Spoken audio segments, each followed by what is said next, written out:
A balloon rises from the rest. कोई बेटे एक वैलून है, ये सपोज कर लेते हैं कि एक वैलून बना लेते हैं, ये वैलून है ये, और ये वैलून अर्थ के सरफेस पर है, अर्थ के सरफेस पर है और ये रेस्ट में है, u इज इक्वल टू 0। कह रहा है कि ये वैलून राइज हो रहा है अप डायरेक्शन में, यानी अपवर्ड डायरेक्शन में फ्रॉम द ग्राउंड, ग्राउंड से हो रहा है और एक कांस्टेंट एक्सीलरेशन से राइज हो रहा है। इसका एक्सीलरेशन कितना है, कांस्टेंट है और वो 1.25 मीटर पर सेकंड है।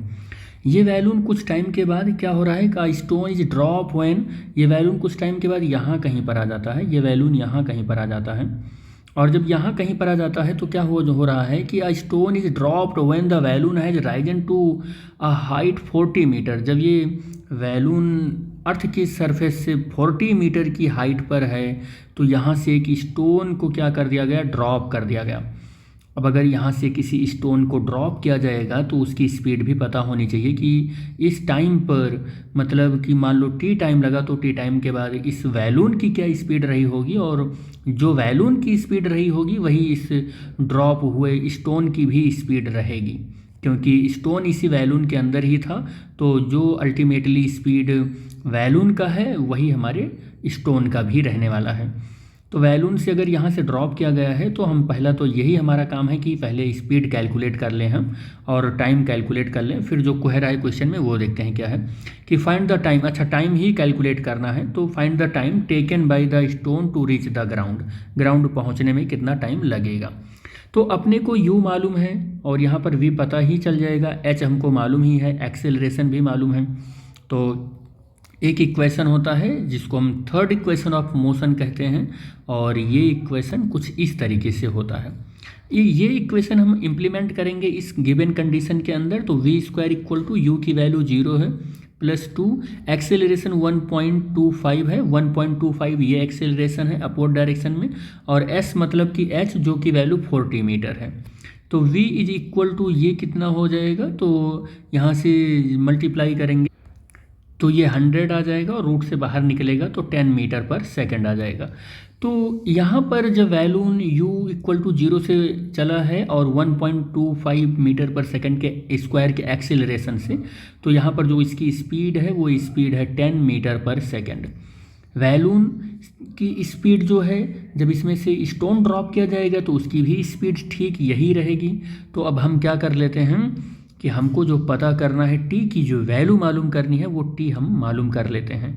तो अगर हम टी मालूम करेंगे तो अपने पास देखो क्या हो जाएगा, डाउनवर्ड मोशन के लिए, देखो डाउनवर्ड मोशन के लिए अपने पास क्या मालूम है, इनिशियल स्पीड। देखो ये बॉल ऐसे नीचे आ रही है तो इनिशियल स्पीड जिसको हम u यहाँ b मान रहे हैं वो u हम कह रहे हैं उसको 10 मीटर पर सेकंड हो जाएगा। देखो डाउनवर्ड मोशन के लिए हम इसको, अपवर्ड मोशन के लिए v बोल रहे थे जो कि वैलून की स्पीड था, और डाउनवर्ड मोशन के लिए हम इसको u बोल रहे हैं, ठीक है।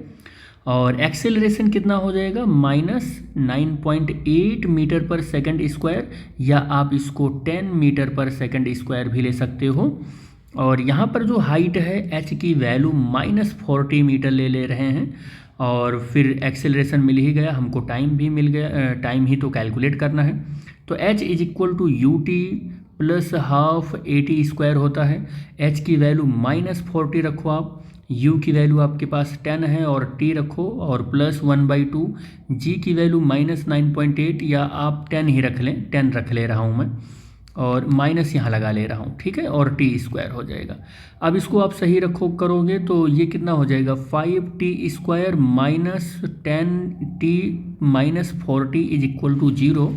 अब इसको फैक्टर करो तो टी स्क्वायर, पहले तो सही कर लेते हैं इसको, तो 2t माइनस कितना हो जाएगा 8 इंटू 0 इक्वल टू 0, और t माइनस कितना हो जाएगा, टी स्क्वायर -4t और plus 2t -8 is equal to 0। t -4 एक ब्रैकेट में आ जाएगा, t + 2 एक ब्रैकेट में आ जाएगा, और हम अगर t -4 इक्वल टू 0 किया तो t इक्वल टू 4 सेकेंड आ जाएगा, और t + 2 इक्वल टू 0 किए तो t इक्वल टू -2 आ जाएगा। तो ये टाइम कंसिडरेबल नहीं है, t is equal to 4 second ही कंसिडरेबल है। तो ये जो स्टोन है जब ये 40 मीटर की हाइट पर वैलून रहेगा और इससे एक ड्रॉप किया जाएगा स्टोन, बैलून अगर 40 मीटर की हाइट पर है और यहाँ से एक स्टोन ड्रॉप किया गया और इस टाइम अगर बैलून की स्पीड 10 मीटर पर सेकंड है तो स्टोन की भी स्पीड 10 मीटर पर सेकंड ही रहेगी। और जब ये नीचे आएगा इस स्पीड से तो अर्थ पर के सरफेस से जब वो टकराएगा तब तक वो 4 सेकंड का टाइम बीत चुका रहेगा, यानी कि 4 सेकंड लगेंगे।